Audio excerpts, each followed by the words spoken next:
acting teacher told me at the time, you should really start looking at Webster.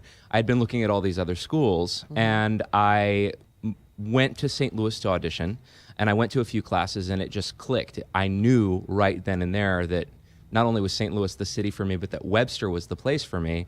And I had a great 4 years. Yeah. Yeah. So you always knew you wanted to be an actor? From about the age, I was singing, I think, since I could speak. And from maybe about the age of 10, 11, I knew that this was just something that was in me that I had to do. It's really interesting. What was it about you that, as a 10-year-old, you thought, you know what, I got to do this? I responded more to, even if I wasn't in, I didn't start in an art school, but in English class, we would sometimes look at Shakespeare or do plays, and I just responded more to that than I responded to anything else. Right. There was a while, I think, where I wanted to be like a subway conductor in New York City because I thought that would be cool. But then I realized it was because they get to speak, and I was like, okay, that's do you mean a train conductor or somebody who conducts the sandwich line? The sandwich line, or the guy who conducts the guy on the guitar with his guitar case open for pennies. No. I mean, in subways in New York, at least for a while, I think this is all automated now. But there used to be the guy that would tell you, next stop 72nd Street. Like I thought that was the coolest job ever, and I wanted to be that guy. My father was a train conductor for the Long Island Railroad. That's awesome. And he had my dream job. He would when the doors closed, he would wave his hand to signal to the next car, and they would all wave their hand out the door. And so when he took me to work, I would wave my hand out the door, and I was part of the train conductor. So there you go. So you sort of touched the cockles of my heart when you talked about train conducting. Happy to do so. Let's talk about this: The Gentleman's Guide to Love and Murder at the Fox. I don't know anything about this musical. Okay. So tell us about it. Yeah. All right. It's a very small, intimate, yet hilarious musical. I'll start with that. It won the Tony 2 years ago in 2014 for Best Musical of the Year. Okay. It also won for Best Costumes, Best Direction, and Best Score. Imagine a young man, Monty Navarro, discovers that he is the heir to this massive fortune. And the only thing standing in his way is 8 family members. Oh, that's all. And these 8 family members somehow have to die. Pair that with those 8 family members are all played by one actor, which is crazy. So you? No. He's the I inspector. actually, You're the inspector? I'm the inspector, but I actually do understudy that role, and it's super fun. I've done it. It's a lot of fun. So one actor plays 8 roles? Yes. Wow. Oh my God, Men, I love women, it. crazy costume changes. That's fantastic. Zany Looney Tunes style deaths at times. I mean, it's a hilarious Does show. the audience know it's the same actor? Are they in on the joke? Is that part of the joke? It's in the program, but you'd be surprised as to how many people I've heard from friends and family that have come and seen the show. Yeah.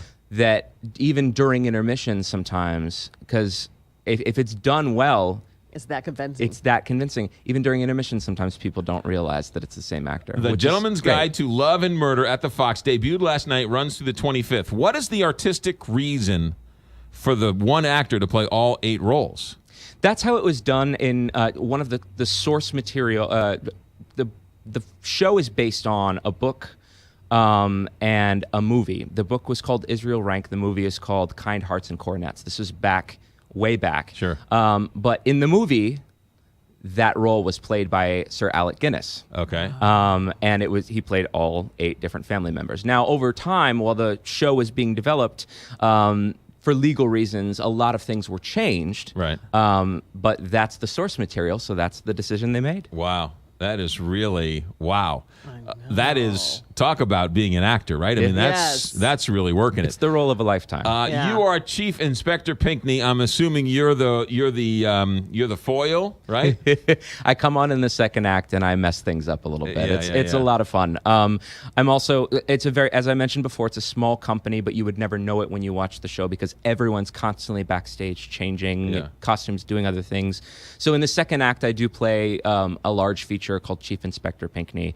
I love doing it every night. It's super fun. I'm also, at the beginning of the show, I'm a vocal soloist and I'm a newsboy throughout. We have 3 men in the ensemble and 3 women. That's it. But we're constantly doing things to make it look like there's 30 people on stage. One of the things that I love about theater, and I can't explain this to people who make fun of me for liking theater, and that is you go and you watch a movie and you watch things blow up, and okay, great, fine. Special effects in the movie theater is one thing, but special effects right in front of your face, the sleight of hand, right? That's the true magic of theater, is how you can, 6 people can put on this elaborate production every night. Yeah, it's 6 people in the ensemble and 5 principals. So all said and done, you're looking at 11 people on stage, but you would never know it. I believe our producer came to one of our last rehearsals, Joey Parnes, and we started singing, and after the opening number, he said, you sound like you're 30 people, which to me was the biggest compliment I could have ever gotten. Now, is this your first time performing at the Fox? No, I came through in 2006 with the 10th anniversary national tour of Rent, which coincidentally also was kind of my first big break out of college. And when I stepped foot on that stage, having gone to Webster from 99 to 03, and seen plenty of shows at the Fox, and I fell in love with that theater. So the second I stepped on stage for soundcheck in 2006 with the 10th anniversary company of Rent, I cried. Like tears of joy. I was so elated. Now that's a very different theater than all the other theaters you probably perform at, because it's so big. Yeah.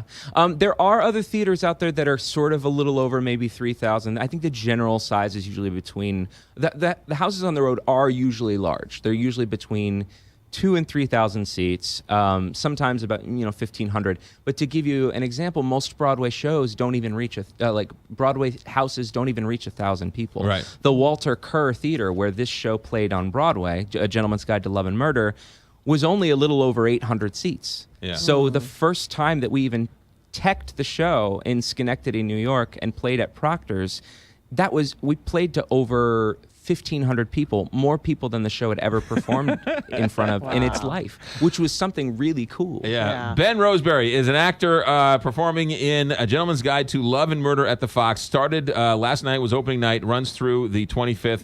Normal places for tickets, but this is a must-see at the Fox.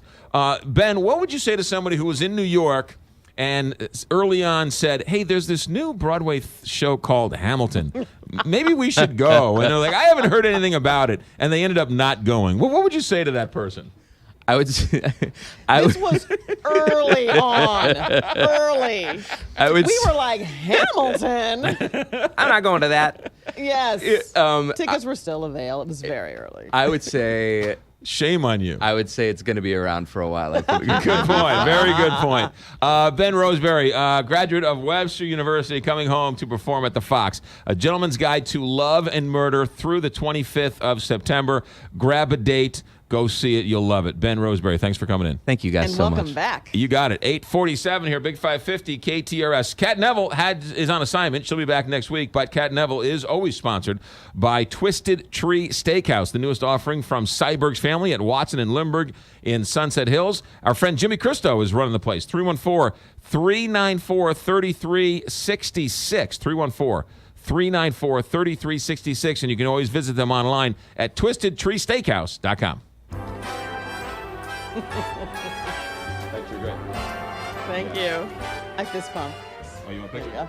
Yeah. Oh. Hi, I'm Jimmy Christo, inviting you to join me at Syberg's newest family of restaurants, the most unique steakhouse in town, the Twisted Tree, located at 10701 Watson Road at the corner of Lindbergh Boulevard, next to the Holiday Inn in beautiful